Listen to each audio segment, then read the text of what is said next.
That feels like in some way, though, providing a service. It would be a different invite to say, hey, folks, I hear the police are going to go in and raid the park tomorrow morning. We ride at dawn. Who's who's with I me? want to be there. I want to be a part of that group. We ride at dawn.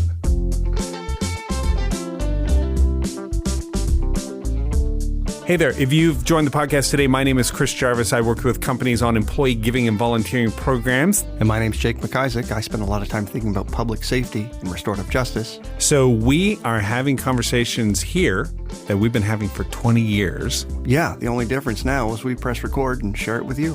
Thanks for joining us. On this week's episode, I asked Chris if he's heard what's been going on with the tent cities and the encampments of unhoused folks here in his hometown of Halifax. Which is fascinating because I hadn't heard about it, and yet there are some interesting parallels with what the private sector will and now may not want to do around advocacy and employee activism around some of these issues that affect all of us where we live, work, and play. Let's get into it. All right. So, Chris, last year, August 18th, 2021, police moved into a encampment of unhoused folks and started to dismantle tents and move them off of a public park, a green space area, and protest erupted. It went fully kinetic. There were like a 10-year-old got pepper sprayed. People were fighting with police. I mean, it got really, really ugly. And so police backed away a bit, and the municipality took another year. Another encampment sprang up, and same spot, different spot. Yeah, they got rid of. They were effective in taking the initial space. Okay, and where was this space too? By the way, it was right on Spring Garden Road here in Halifax. It was at the old public library site. Is where that used to be. So they've closed that library. That real estate is owned by the city. It's not private property. It is not being used by anybody, right? And except for people who didn't have unhoused folks, right? Yeah. Okay. So they bulldozed them. So I just want to play a news clip because this was 1 year later, and it's kind of an interesting trend that's happening across the country. This comes from the CBC, Canadian Broadcasting Corporation. It's a national show. Okay, and it's this year? It's this year. It's about 2 weeks ago. Steve Wadden and his dog Nova have been living in a tent in this Charlottetown parking lot. This seems right for me right now. Some of it can be okay, but it's very rough. It's hard out there nowadays. I guess the population has risen, and there's not enough housing. Across Canada, city officials are trying to figure out how to deal with homeless encampments. Halifax recently ordered people living in a West End park to leave and said police could be called in. The city states that they do have designated parks, but those designated parks are unsafe, and the people weren't consulted on the sites, so they don't feel safe there, so they don't want to go there. Last summer, Toronto police clashed with protesters when officers moved to clear a large encampment in a popular West End park. Montreal has cleared some camps too and is looking to hire a liaison officer to help dismantle others that pop up. It says encampments are not a safe or sustainable solution to homelessness. Yeah, there's more. But advocates say simply shutting them down doesn't help. We agree with the city that the encampments are not a long-term solution to the housing crisis, or we encourage them actually to lead an effort and to provide affordable housing solutions to the people in the camps. Leilani Farha visited people in homeless encampments as the former UN Special Rapporteur on the right to adequate housing. They are human rights holders, and they're making a claim. They're saying, hey, I have the right to adequate housing, and there is no other place for me to find that right, to live that right. And so I'm going to roll out my sleeping bag or pitch my tent here because I have no other options. She says the main goal should be affordable and secure housing for everyone, with all levels of government working towards that, along with those living in tents now. Alison Northcott, CBC News, Montreal. Right across the country. National. I was trying to think back, particularly When we were doing some of the work around the Sunday suppers and with our outreach in those early days, and we were engaged with unhoused folks, I don't remember it being that organized, like whole tent cities or places around the city. I remember the jungle. They had a couple little places where this would happen, but Yeah, I right didn't even now, know. I grew up in Halifax, and I didn't know what they called the jungle. There's a whole story behind that, but it's this green foresty area between one road and a hill mhm. down to the military base. Yeah, and you're right. I mean, I grew up. I didn't see it. Yeah. I Now it's interesting that it's now come out of that foresty kind of place. It's right on the main drag. You drive down Spring Garden Road and there's a number of tents. Well, it used to be until last year. And then folks moved over to Mar Park, and it was then renamed by the occupants People's Park. right. And Okay. for a better part of a year, folks lived there.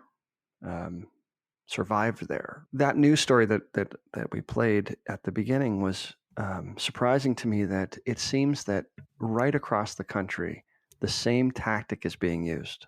It's municipal level governments using police as a tool to displace and remove things that are, I don't know if it's an eyesore, but they all always seem to be saying it's unsafe. What, Yeah. are you seeing these kind of things in the U.S.? Yeah, housing in the U.S. has been a dominant issue for decades. You think of the Great Depression and everybody who moved into Central Park because there was no place to live. But these areas historically were kind of for this purpose. I mean, the Commons in Halifax was a common where people could bring their animals. And I know people Yeah, today think exactly. they're animals. This was the city. Well, it was only a little bit of city. And even where there was a city, people kept animals in the back of their houses and stuff. Like here in Baltimore, where I live, there's these little sally ports, alleyways between the buildings, which were built British style, townhome, like row houses. Right. And you would go to the back, and that's where you'd keep your horse because that was your transportation, or your cow because that was your milk, or your chickens because you sold eggs. But you needed a place to take them to graze because there's Mhm. no grass here. And so there were these common areas around. And as we've developed, we don't have, animals that need grass. Yeah, so no, I mean, so except they've come parks and green spaces and fun spaces for kids and that kind of thing. But they definitely have trended with the group paying the taxes in terms of their point. Does that well, does that I've make been sense? watching. I've been watching some of these conversations. So the residents who live nearby, Yeah. the homeowners who live near at least Yeah, and Mar Park or People's I've Park, looked up this park. I mean, to call it a park is generous, right? Like it's very. a few hundred square feet between three roads, and you couldn't put a house there, so let's make it green and put a tree. Like there's not much there. Forever. I mean, I drive by that spot regularly. Up until last year, I just thought it was a green space. There was a bench and mostly a well-worn path to the local elementary school, like right through Yeah. the middle. It's a shortcut. Yeah. So I think that's absolutely right Yeah. to call it, except when other people started to be there. Then people wanted their park back. And it was interesting in terms of residents. Some of the conversations, there was this, would you want this in your neighborhood? Yeah. What would you think if they came out to your neighborhood? And I had this conversation with a colleague and said, Jake, if people came to your neighborhood, I don't think you'd be okay with it. I was Yeah. like, well, I think I would, but the other reason is they're not coming to my neighborhood because that's not where any of the service providers Yeah. are. Yeah. Yeah. Like the service providers are Yep. downtown. Like the everything that they need, their whole network is downtown. It would be silly for folks to come to the park by my house. This is not about a park, right? It's not about a lack of green space. It's the green Yeah, space near the place they need to go. because you could take your little encampment and go in the woods and live off the woods. But how many of us know how to do that? I mean, I watch Alone. Have you ever seen that show? Love that Alone? show. Yeah. Okay. Yeah. So it's tough for people who know what they're doing to Mhm. last. So yeah, that's a sort of a silly notion. But it was interesting to see how a community sprang up, though. And so Right. some of the pieces that I saw, even just driving by it on a regular basis, sort of a common fire pit in the center of the park. Right. There's tended to be the organization of I love like fires when I'm camping. Yeah. Yeah. So, But you have one tent or like a canopy that looked like it was a food prep area. So it oh, started to organize, and it wasn't just a right. collection of tents. It Right. really started to spring up a community. Interesting to see. Do you remember the area? And I know we're going to move on from this and talk about the implications in our own, because one of the things that these people weren't driven in a truck and dropped off, like Governor Abbott is dropping off immigrants all across the country in buses. Just open the door and you're in DC. Good luck. Right. Which is definitely exacerbating the issue. But it's not like these folks showed up in Halifax. They just got out of a bus. Where were they living before? So I want to explore that a little bit. Do you remember reading a book? I can't remember the name of it. Okay. But it was a book about this woman's life in this small area between Hong Kong when it was under British rule before 1991 or whatever that was when it ended, and China. And there was this, it's just maybe a couple square acres. It was the most densely populated place on the planet because people who were escaping China or couldn't get in there or didn't belong in Hong Kong, whatever, this was free human space. And it just organized itself, and there were systems and processes, and they were way densely packed and all that kind of thing, crime ridden because there was no formal police. There's community self-policing, all that kind of thing. But it is interesting to see human beings when they're in this space, they do self-organize. Yeah, I think what we're doing is we use a different test when we think about encampments that we don't always apply to our own neighborhood. We say that the presence of any kind of crime in there means that we can't allow this encampment to exist. It's terrible. Yeah, right. It's unsafe, and we need to, in a paternalistic way, move in, take care of it, and make them safe. Well, I have crime in my neighborhood. You have crime in your neighborhood. It's different. But the absence of crime isn't the test of safety. The strategies that we put in place, that we take care of each other. So a deeply human response to an unsafe condition is to adapt to it, not to just immediately run. So we develop strategies. In that community, I'm sure they were developing, because this is what humans do, their own strategies to whatever was happening. That was true. That is true. Yeah, in the Hong Kong example, and probably in the park. But what's interesting to me is the other part about that is you asked, well, where did they come from? Yeah, they came from Spring Garden Road. Like when you displace people, they need to go somewhere. They're all over the place. You haven't solved anything exactly by closing one park. Where did you think they were going to go? Yep. That's not a solution. No, that just gives you your park back. And you don't have to see them in concentration, which is the upsetting thing, right? Exactly. I don't want to have. If they would just go back to the jungle, like you described, just that little space. Stop being poor. Yeah. Just go back to where we can't see it, because I actually want to have that park back to walk my dog and to take my kid. And I didn't even like that park before, but I'm going to use it now. Exactly. You wouldn't believe how many people wish they could come to Baltimore, here in the Baltimore area, now that there are squeegee kids who are all black. And so in the suburbs, somebody was just from the suburbs. I met him the other day. He's the real deal. He's a good guy. And he was just saying, I'm tired of talking to my neighbors about how Baltimore's so unsafe, and they're attacked at the first intersection in the city, and they're avoiding going in the city. They'll never come back to Baltimore. And honestly, how often do they come down here anyways? Right? Like, well, yeah. No, I don't feel unsafe by squeegee, but I just hate streaks. Like, don't do it. Don't. When I drive up, I'm like, don't. I know, dude. I just got a car wash. Don't. Oh, here's your $10. Thank you. Just thanks. I would pay you not to do that, dude. That's what we started doing. I roll down the window. I'm like, $5. I'm good. Next. Yeah. Pass it on. I'm paying it. I am paying it forward, but not in a good way. Just don't streak up. I'm gonna have to stop ahead a couple blocks and then fix this. Yeah. So the issue with homelessness is interesting. A bunch of different things pop into my head. One is that in the United States, when I've talked about this, I think last year on the podcast, there's a housing crisis, and a couple of companies that have purport themselves to be really out front in helping solve social issues, BlackRock and Wells Fargo, have been buying up many times sight unseen properties. So there's a lot less private stock to buy from. And with the Right. interest rates going up a little bit, it becomes quite difficult to find a house that you like and to move into it. So home ownership is always a barrier anyways. But you compound that with have you checked into rent lately? Rent down here is running about $250, $300 a square foot in Baltimore. Wow. In Baltimore, there's an apartment around the corner, and this is not. I don't live in like the hooty tooty town here, part of town. There is none in Baltimore, really, and it's $1,500 for 632 square feet. Wow.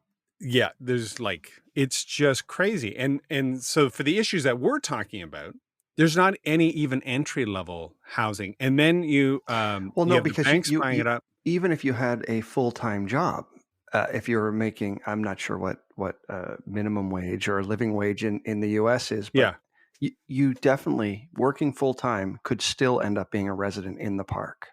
So we have to kind of dispel of some of those narratives that lazy, Yes. substance Addict. misuse, Yeah. but maybe some of that's true. Yeah, criminal, hiding from the law, not wanting to be on the grid, all that kind of stuff. And so Yeah. we've got to, I want to do a podcast. You and I have talked about it before, but for everybody listening, I think I want to let you know when we do, we're going to do a podcast in a few weeks with a gentleman who actually owned property and was unhoused at the time. Yeah. It's a weird little situation. You could call it an outlier, but I think access to adequate shelter, Mm-hmm. if that's the topic, then this group in this park is part of that, but it's a much bigger group being affected by it. It's new arrivals from other countries, my kids. Unless they can get a mortgage, they can't afford to move out of the house because they are not making enough money to afford $200, $250 a square foot for an apartment.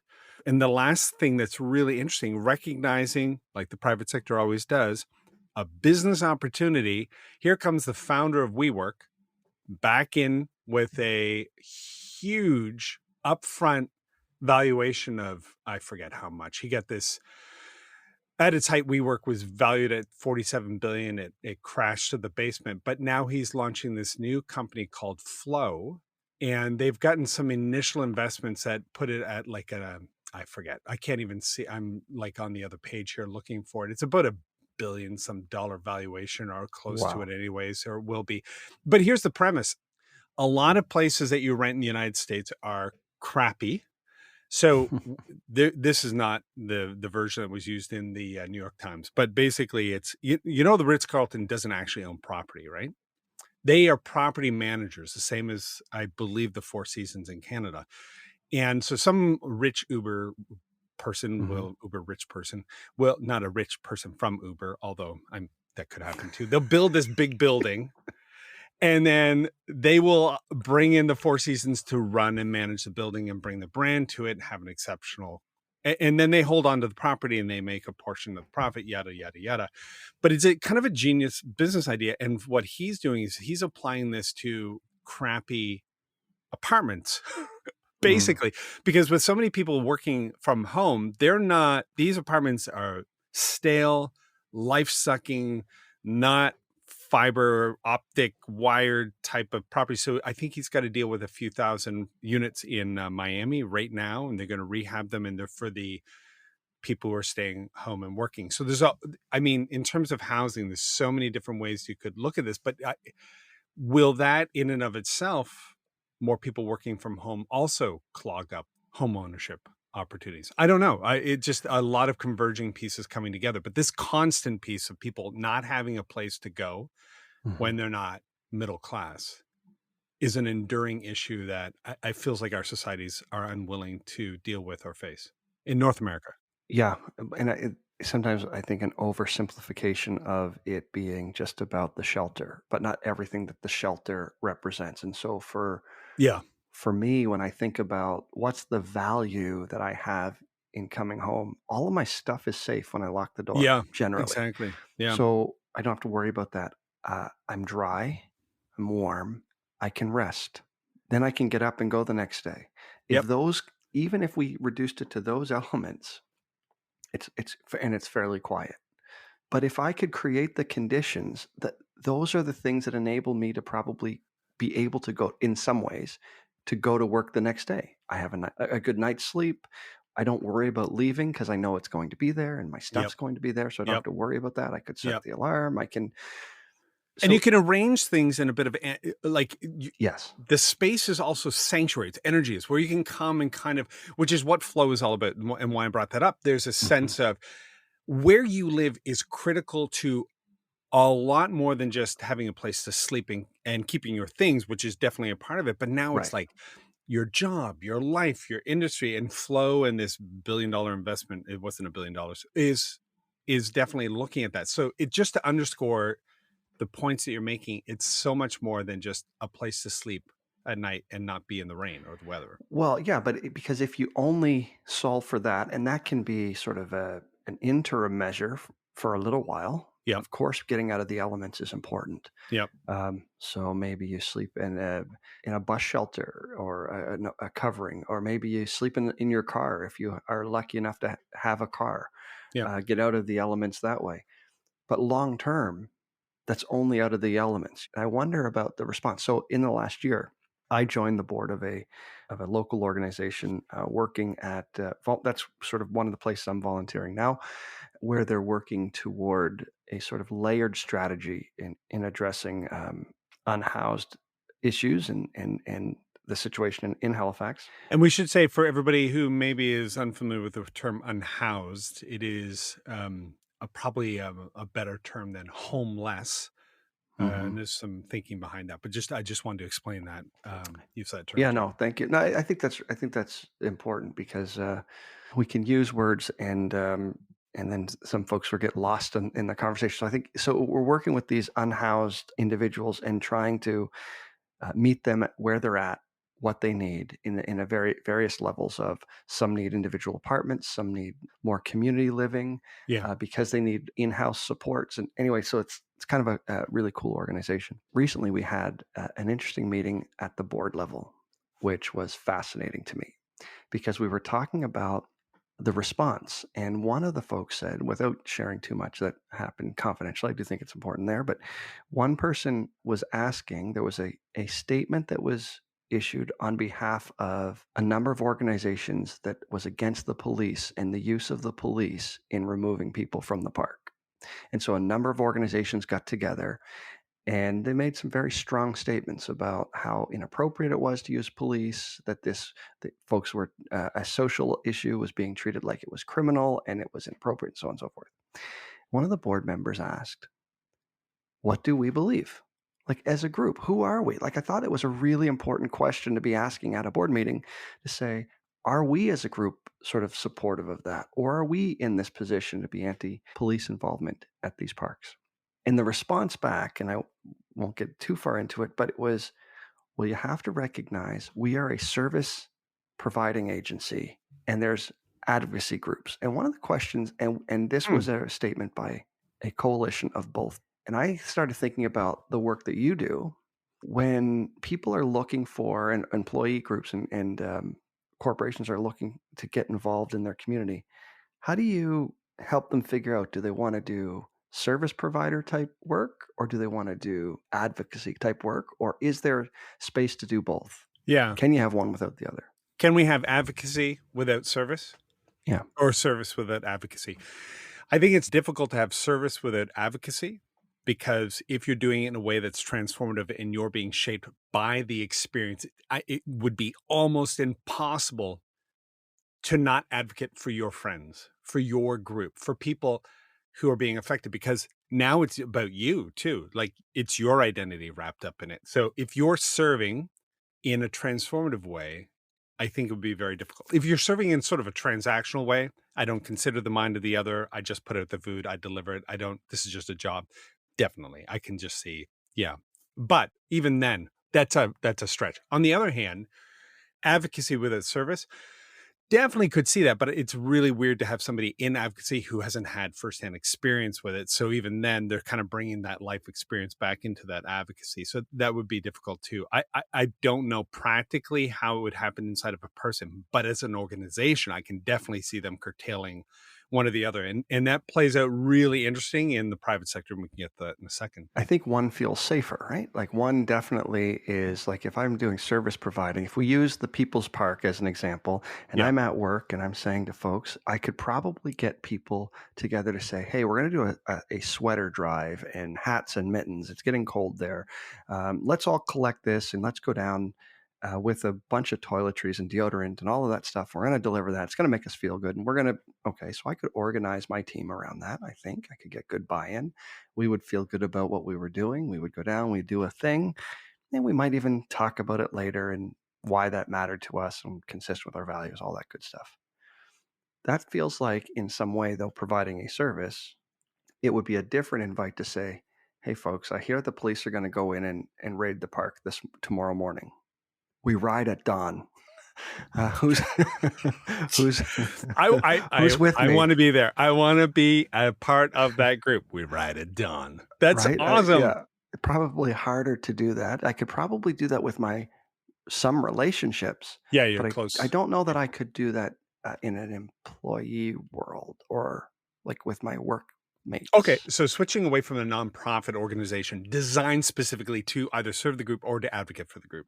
If we move over to the private sector, and I'm going to go back to about 2010 when we started getting into this kind of work for reals, and social media was popping. 2008, Twitter was making the stage. I was trying to figure out how do we get to 5,000 followers. I was furiously going after it. And all of a sudden, employees had a platform to talk about all the bad things that were happening in the company in a way where you could cultivate an audience that would respond to it. You curated a group of individuals who then would tell some other folks and explode. And so around the middle part of the last decade, you saw a ton of HR conferences about how do we manage employee voice and advocacy. And what's the other word for advocacy that's a bit more aggressive?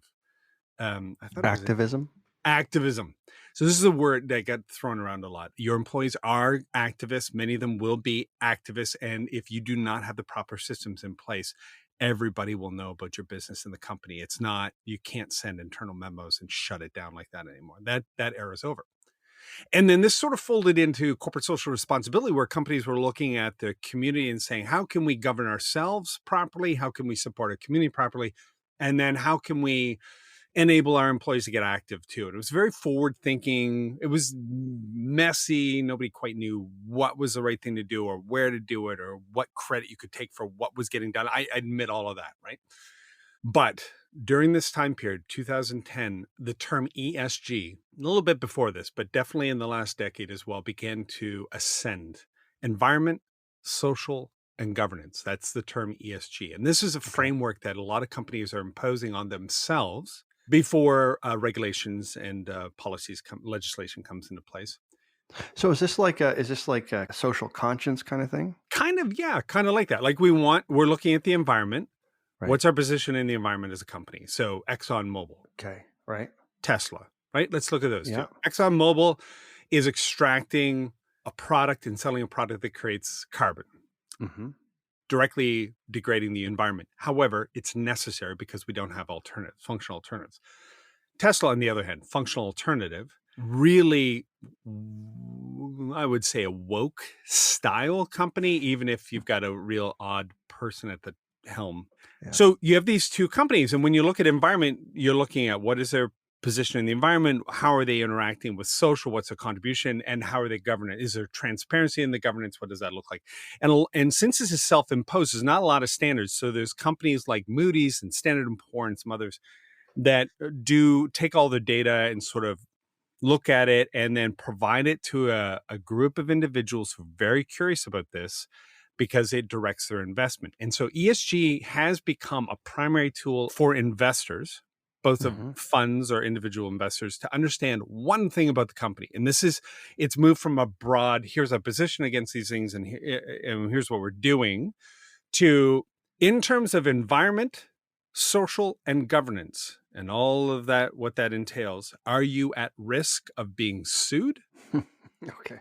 Did you lose a chance to make some cash? Right? Okay.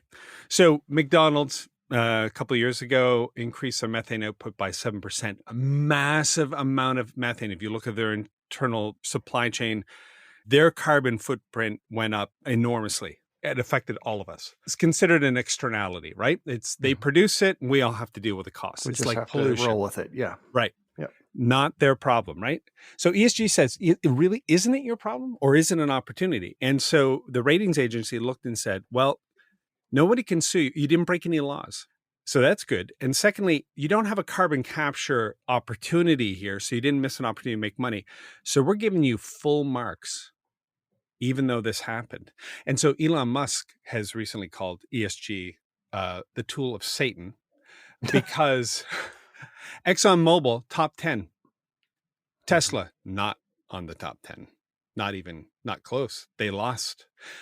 And there's some rationale behind that, yada, yada, yada. And in terms of the way they score, it all makes sense. Problem is ESG is just about a backwards looking, are we going to make or lose money for the next quarter based on what we did backwards? It is not looking to the future. So all of this to say, and this is where I'm going with this, and I apologize to everybody who's totally not into this stuff and maybe hung up. Let me check in with you. Does that make sense? Because the implication is awful. I think I think what you're talking about in terms of what you just said is really, really actually helpful to pivot between the forward focus and backward focused. And so if it's always looking back, you're just trying to attend to what you've done, but not considering the conditions of the world that you're working in. It's not going forward. Doesn't ESG care. does not care about the conditions of people, the world, anything. It just that money-making entity. Yeah, is it affected by all of this woke blah blah blah going around it? Like, stay your lane, don't get in trouble. That's all ESG is trying to do. So here's the horrible implication. Okay. These CSR teams, every big company has a corporate social responsibility team, or a corporate responsibility team, or community citizenship team. They are all being renamed ESG, which means they get an entirely new job of filling out reports to show investors they're staying in their lane. So when one person now who rolls up the legal, because it's a risk management issue, community investment is a risk management project now, was told, I get what we're doing in community. I get our employees like it. Only a couple thousand employees. Let's keep doing the fun stuff, but slow the roll on anything that might have risk.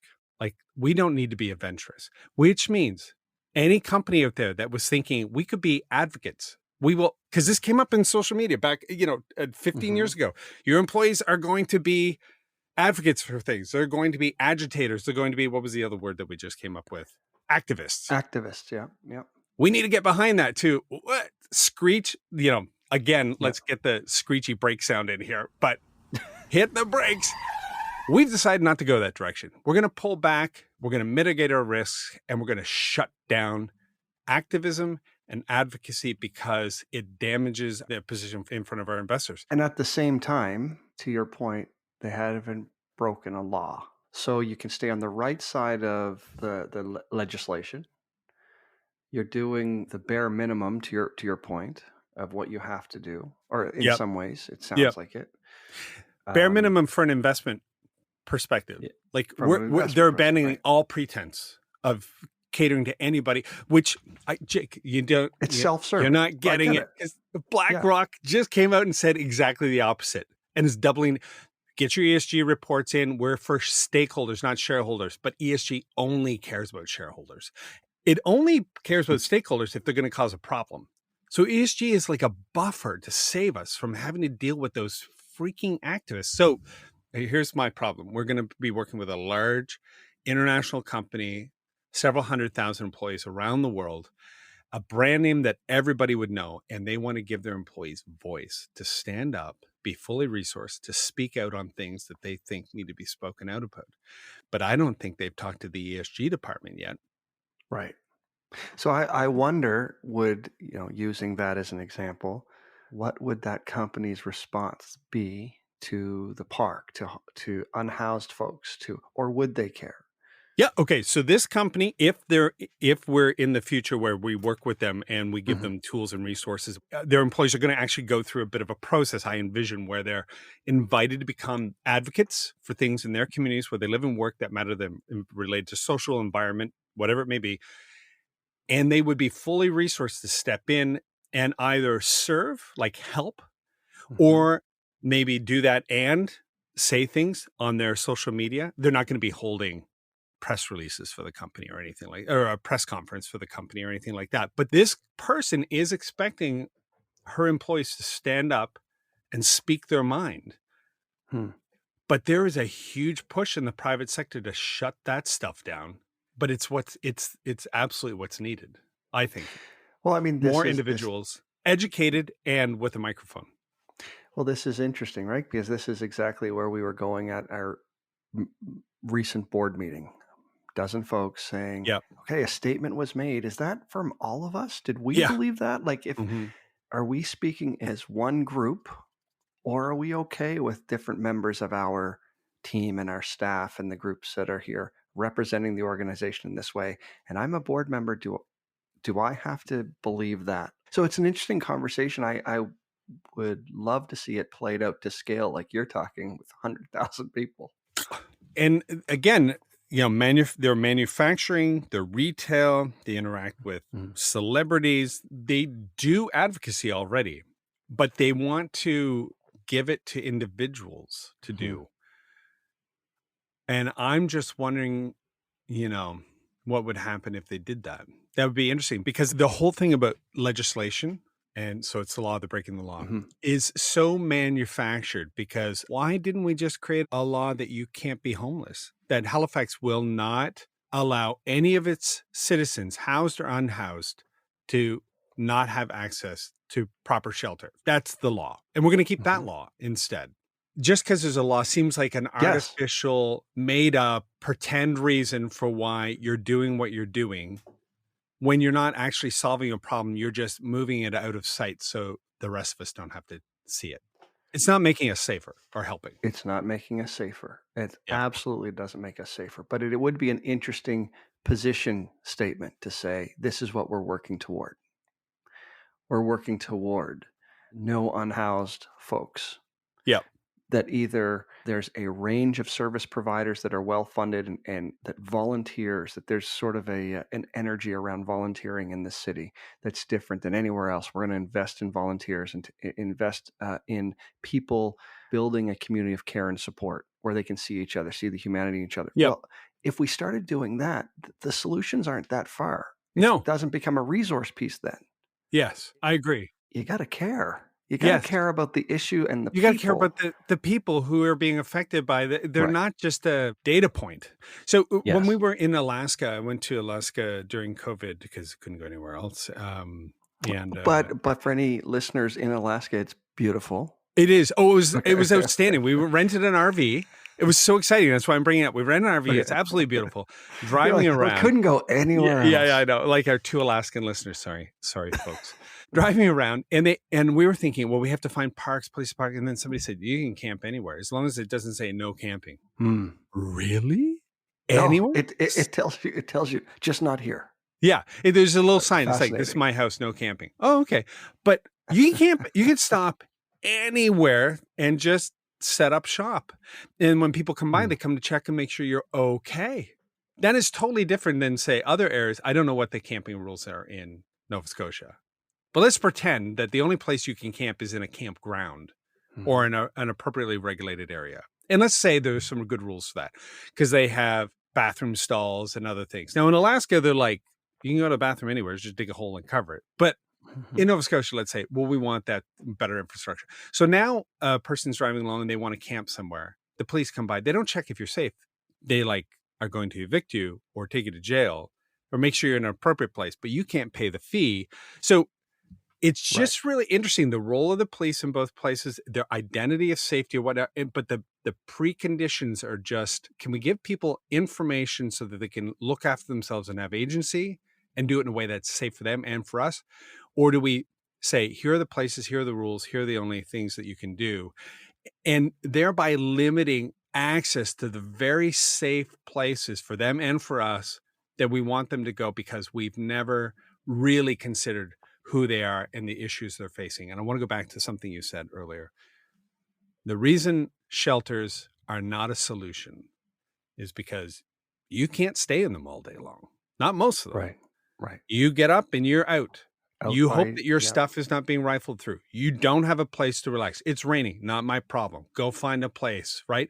Shelters are not a home. Shelters keep you out of the weather overnight so you don't die. But beyond that, and get some food and you can check in with someone, and they're very important, but they are not a solution by any sense. And so all the things you were talking about, sanctuary, and a place to go and relax and get yourself together and receive mail and put your stuff, that is not accessible. And so that is part of the human experience that we need to be considering as well, is that it's just not sticking them under a tarp somewhere. That's not what's going on at the park. The park is about, this is my place. I can organize my stuff my way. Nobody kicks me out. You know what? There's more going on here than I think most of us consider. Yeah, there's the everyday things. To your point, one thing I've often noticed about these places that kick people out, and there's probably practical reasons. This is the time we Ask them clean to the leave. building. Well, This is the time we yeah, we don't have staff who can be here during the day exactly. We because need to they're here at clean it. night, so we need to Mhm. whatever. But I've noticed that people don't go very far often because you have to be back in line. So the doors close at 8 a.m. After breakfast, everyone's out and they go sit on the wall directly across the street and they wait for the door to open again. Or they'll sit just outside, and then that's where community, and they'll sit on that same wall all day long and talk to each other and have community outside. And what I noticed about that in the park as I would drive by in the morning on my way to work is that people were sitting out, they're having coffee around the fire, they're standing cooking together. I don't think it would be easy to live in the park. I couldn't do it. I don't think I could. I don't think I would survive well there. But there were moments where people were doing things that felt like they weren't struggling in that moment. Like there were some real human things, people laughing, having a coffee together, sitting in folding chairs around the fire in the morning. And that part of the day that I get to witness on as I drive Yeah, by yeah, seemed to be a human moment. yeah. It's hard to get out of your head. Jake, that the worst thing about institutionalizing poverty in the way we have and outsourcing it to the street, which is what the middle class has done. The objective there, I'm going to be really crass, and I apologize to everybody in this space. I'm not talking about your organization, your heart, your intention, your lived experience, your perspective. I'm talking about the system that our ancestors put in place. It is so that we do not have to be confronted with it. Live under the overpass, live where I can't see you. You're probably not going to get bothered. There's 45,000 people in Los Angeles alone who are living on underpasses and whatnot. And I've always thought early on in this work, somebody told me, gave me a quote. I don't know who said it, but they said that the most difficult thing about being poor is how much time it takes. You're so busy being poor, like you said, because I have to, if I want to get back into the shelter, that's my day. I'm working all day, sitting, waiting. Why? Because that's a system some middle class person came up with based on their lived experience that made a lot of sense. And there probably logistically is a lot of sense, but it's not the only way to do it. It's not the only way to see it. And I resonate a lot with Father Boyle's quote. Father Boyle, he is a priest in Los Angeles. He works with folks who are the out group, kids from gangs and that kind of thing. He does a ton of great work. You should look him up. But here's his quote. Here's what we seek: a compassion that can stand in awe at what the poor have to carry, rather than stand in judgment at how they carry it. Yep. And I think when we drive by that park and we see people cobbling together some semblance of humanity and dignity, it should not be the judgment of how they're doing it. You're not following our rules for our organizations in our systems that make sense for us. You're doing it your way. There's an awesomeness to being able to pull yourself together with so little left. No bank account, maybe you can't read. The intersectionality facing these men and women and youth is phenomenal. These tents are a testament to human resilience in my mind. These homes, these places, because with nothing left, they're figuring out to stay alive and keep their humanity. Yeah. This episode that we've been talking through today is a bit of a teaser, because I'm really looking forward to us chatting with someone who has actually direct lived experience. We've kind of talked around it, and we know that that's coming, and so I'm really looking forward to this. But this has been Been a good chat. Next time when we pick it up, and we're going to have him on the interview, and it's going to be, we're going to look at Portland, Oregon, where there's a ton of homeless folks living right down in the city. What have they done? Have they approached it? What was his experience as part of it? And it'll be a pretty mind-blowing episode, I think. But even then, to get into more of the stories of individuals, because you and I know so many people who are unhoused, even here in Baltimore and currently in Halifax, but from way back in the day. I don't know if I would have made it like that. Some of the folks that we know are some of our friends who live on the street, Jake, just their ability to persevere, to push through. I can't even imagine. Yeah, same. All right. Well, thank you for sharing that, chatting that through. I can't wait for the next part of our conversation. Yeah, it's going to be fun. Talk soon. Okay. Thanks, Jake.